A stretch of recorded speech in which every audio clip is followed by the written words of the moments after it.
this place. I found my way to outer space. These stars align within me, so far beyond who is going with me. Hi, and welcome to Sask Music's First Peoples Creating series. My name is LJ Tyson. I'll be your host today. I'm joined today by my friend Nige B. Nige, how's it going? Pretty good. Thanks for having me.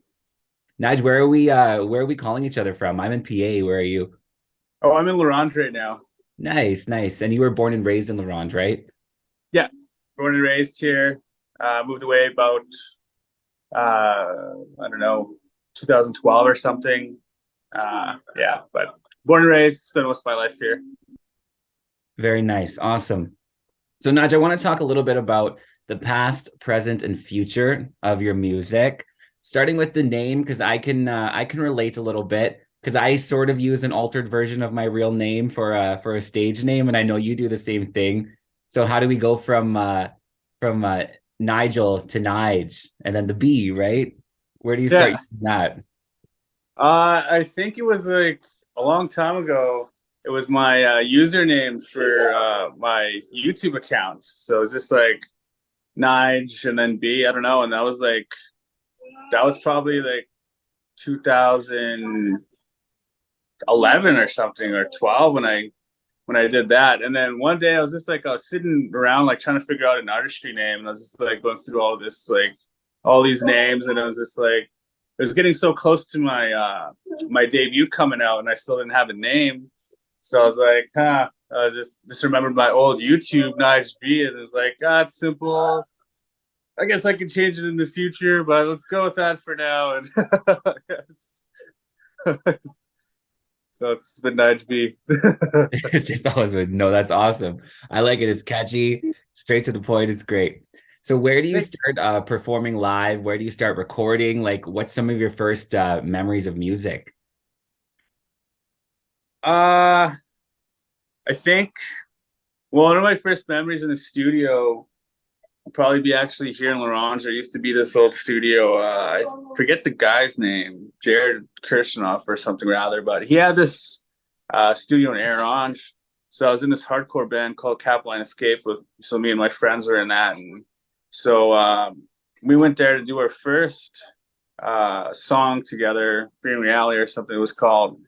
We didn't have a bass player at that time, so I had to do bass as well and guitar. So that was my first time ever being in an actual studio. So that was actually pretty fun and exciting for the first time. So that was probably I was maybe 20 years old or something like that. And you mentioned like hardcore music, because I know that was a big part of your musical upbringing as well. What is the Saskatchewan hardcore music scene like? Uh It's not that bad. I feel like it could be better, but there's a lot of bands out there keeping it alive.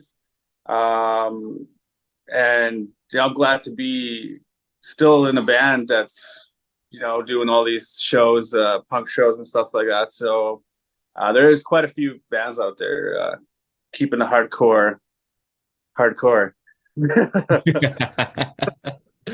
No, that's great. That's awesome to hear. You're still kind of have that hardcore presence in your music nowadays, and you're still doing that, because I think that's so awesome. I remember back in the day, even like here in PA, we'd like go to shows in the weirdest places always. That's what I liked about the scene. It was like you didn't know if it was going to be in someone's mom's basement or at like a little venue. You know what I mean? It was just like pop-up show wherever. No, that's great.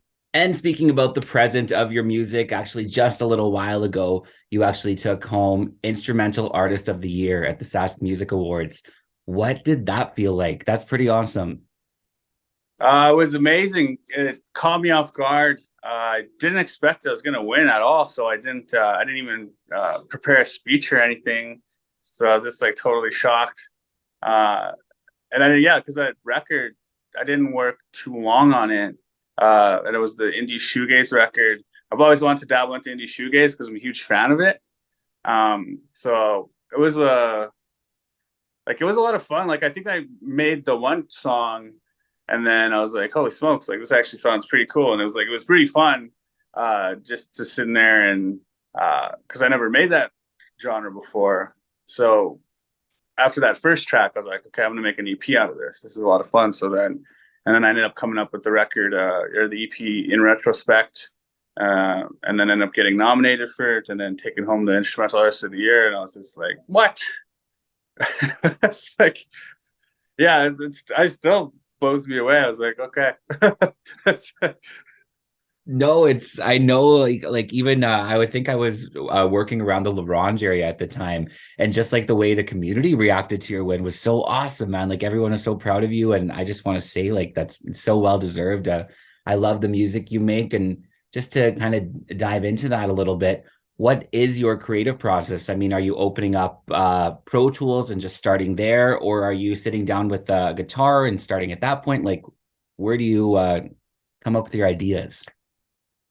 It's usually different. Like most of the time, well, I use Mixcraft 9, so then I'll fire that up. And then most of the time I'll start with the guitar, start writing the riffs, get them figured out. And then once I get that locked down, then I'll hop in the studio. And then, then I just like get the beat going. Then get the bass. Then anything in between, like if I need like some keys or something, then that's usually how I'll do that. So start with the guitar and the beat. But then if I'm doing like lo-fi hip hop or any kind of hip hop, I usually just start with the beat and then I'll just build around that. I think it's so important to note you're doing a lot of your own production, which I mean, a lot of artists don't do that. You know, they are hopping into someone else's studio and working that way with an engineer. And there's nothing wrong with that. I just think it's so awesome that you can do everything in-house. You know, have you always been that way, or did it take like a lot of learning? It was a lot of learning. I was in this band for a while in town called Scarlet Ghost, and our one of the members, he had his own little home studio. So then we did a couple demos there, and I remember just sitting there, I was just like, man, if I had this at home, I'd be here all the time doing this. Yeah. It was like super inspired me, and then so I started to like slowly buy pieces and just like build it together. And then so it was just a bunch of like learning how to do it. So a bunch of watching videos and a bunch of reading. But yeah, it's been fun. Like it's like my happy place though. It's just like I can tell. I can definitely tell, like it brings you joy, and it comes across in the music. You know what I mean? It's such a great pure thing. I can appreciate that. I have no skills with any of that kind of stuff, so I appreciate it from a fan standpoint, I guess. To talk about a little bit about what you have coming out, Nige, any new releases, anything you want to plug right now? Well, I got my new record I'm chipping away at. So it's called You Are What You Are. So that should be out. It was actually supposed to be out in April, but Indian time. Can you call the record that? Someone should finally just call the record that. But it's my new record dropping Indian time. No, that's great. I'm excited to hear it. Any upcoming shows this summer that we can check you out at? I'm doing the Pride Fest here in Orange on the 24th. Very cool.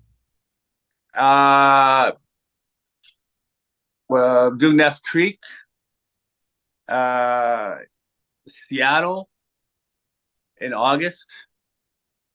You say Seattle? Seattle in August 19th. Yeah.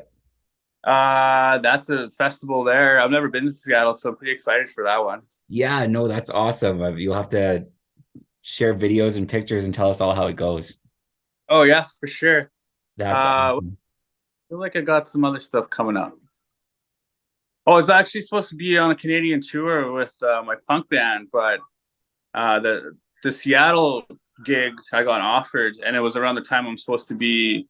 I think by that time in August, I'd probably be by Quebec or something. But I decided to take the festival in Seattle over this tour because this one's for my solo artistry, and never been to Seattle, so I'm just like, yeah, I've toured across Canada already. I've done that, but I haven't done Seattle, so yeah, I just got them to just find a fill-in for me for the tour, and I'm gonna go do the festival in Seattle. It can be such a tricky balance of like, what do I do? You know what I mean? Because I mean, when opportunities come, when you're lucky to have opportunities, you're kind of just like, oh, do I do this or do I do this? So I think that's a good problem to have, and I think that's a good sign of your hard work is definitely paying off, and I'm very happy to see it, and I wish you all the best. And thank you so much for taking the time to let me interview you today. Where can people find you on social media? You can find me on Nige B on Facebook. Nige B on Instagram. What else am I on? Is Bebo still a thing? I was gonna say Bebo. On MSN. Yeah. Awesome. Thank you so much, Nige. Talk to you again soon. Okay, talk to you. Thanks for having me.